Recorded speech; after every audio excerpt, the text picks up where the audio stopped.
प्यारे बच्चों, good morning. मैं जयप्रकाश तिवारी, क्लास 8 हिंदी।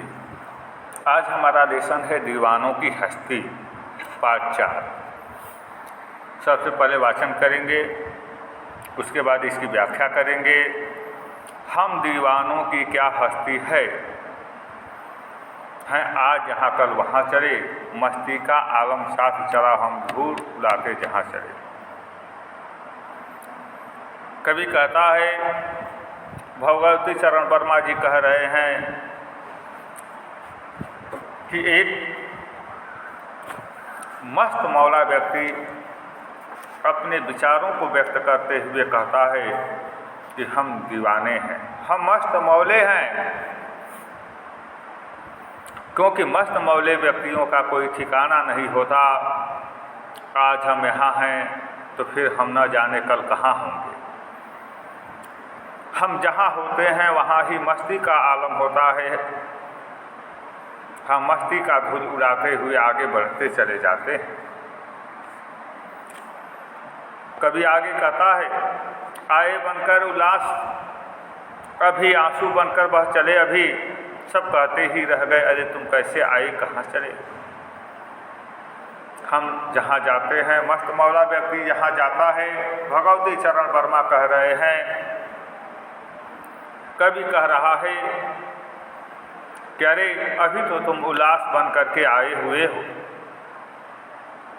और फिर उस उल्लास को लेकर के तुम कहाँ चले जा रहे हो, अर्थात आंसू बन करके तुम कहाँ जा रहे हो। सभी व्यक्ति कहते रह जाते हैं कि अरे अभी तो तुम आए हुए हो, अभी इतनी जल्दी क्यों जा रहे हो। कभी इस कविता को आगे बढ़ाते हुए कहता है, किस ओर चले यह मत पूछो, चलना है बस इसलिए चले जग से, उसका कुछ लिए चले जग को अपना कुछ दिए चले। कि मस्ताना व्यक्ति कहता है कि हम किस ओर चल लेंगे, हम कहाँ जा रहे हैं, यह हमसे मत पूछो, क्योंकि हम दीवाने हैं, हम मस्त मौले हैं। बस हमें चलते रहना है, इसलिए हम चल रहे हैं। हम जहाँ जाते हैं वहाँ कुछ लोगों को कुछ बांटते हैं और कुछ लोगों से कुछ लेते हुए आगे बढ़ जाते हैं। दो बात कही, दो बात सुनी, कुछ हंसे और फिर कुछ रोए, छक्कर सुख दुख के घूंटों को हम एक भाव से पिए चले। कवि कहता है कि इस जंग में, इस जीवन के मार्ग में कुछ लोगों को कुछ कहता हूँ, कुछ लोगों की कुछ सुनता हूँ, यानी किसी को कुछ कहता हूँ, किसी से कुछ सुनते हैं। कहीं हमारी भावनाएं मिलती हैं तो हम हंसते भी हैं, लेकिन जहाँ हमें तिरस्कार मिलता है हमें रोना भी आता है। इसलिए हम सुख और दुख को समेटे हुए, सुख और दुख के घूंटों को पीते हुए हम एक भाव से आगे बढ़ते हुए चले जाते हैं, क्योंकि हम समभावी हैं, हमारे लिए सुख और दुख दोनों बराबर हैं। कभी कहता है कि इस जीवन मार्ग में चलते हुए ही हम भिखमंगों की दुनिया में स्वच्छंद लुटाकर प्यार चले, हम एक निशानी से ऊपर ले असफलता का भार चले। कभी कहता है कि हम मस्त मौला व्यक्ति जाते हुए हम ऐसे लोगों के बीच में भी पहुंच जाते हैं जो भिखमंगे होते हैं, कुछ देने वाले नहीं होते हैं। फिर भी हम वहाँ भी अपने प्यार को, अपने स्नेह को लुटा कर चलते हैं, लेकिन कभी कभी हमें उसमें असफलता भी मिल जाती है और उसे हम अपने हृदय पर धारण करके आगे बढ़ जाते हैं। लेकिन अंत में कभी कहता है कि अब अपना और पराया क्या, मेरा न कोई अपना है न कोई पराया है। वसुधैव कुटुंबकम की नीति पर मस्त मौला व्यक्ति चलता है,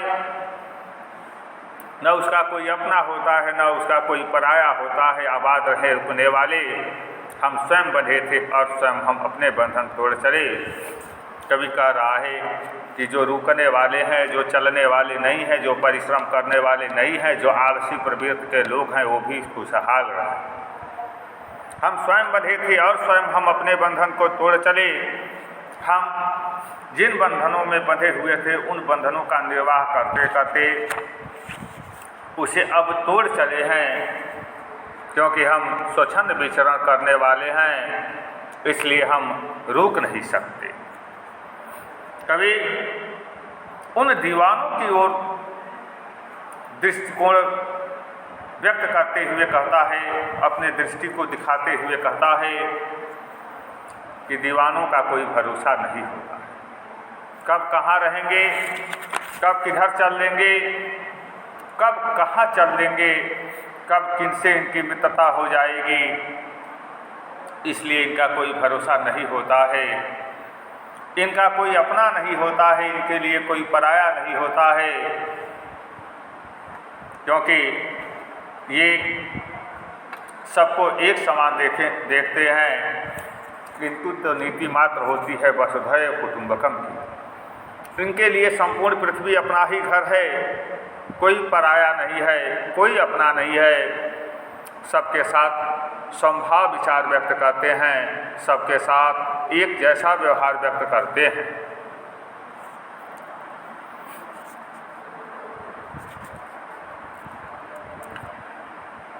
इस कविता में कवि ने दीवानों की क्या हस्ती है, आज यहाँ कल वहाँ चले, दूसरी पंक्ति में यह कहकर अपने अस्तित्व को महत्व दिया है कि मस्ती का आलम साथ चला, हम धूल उड़ाते कहाँ चले। यह फाका मस्ती का उदाहरण है। अभाव में भी खुश रहना फाका मस्ती कही जाती है कि उस व्यक्ति के पास कुछ भी नहीं हो फिर भी वह प्रसन्न रहता है। कविता में इस प्रकार की अन्य पंक्तियाँ भी हैं, उन्हें ध्यानपूर्वक पढ़ने की आवश्यकता है। और कवि अंत में यह बताना चाहता है कि हर व्यक्ति के अंदर यही भाव होने चाहिए कि अगर उसके पास कुछ भी नहीं है, वह अकिंचन है, तभी उसे हर परिस्थिति में प्रसन्न रहना चाहिए। प्यारे बच्चों, इस वीडियो में बस इतना ही, फिर हम अगले वीडियो में मिलेंगे। धन्यवाद।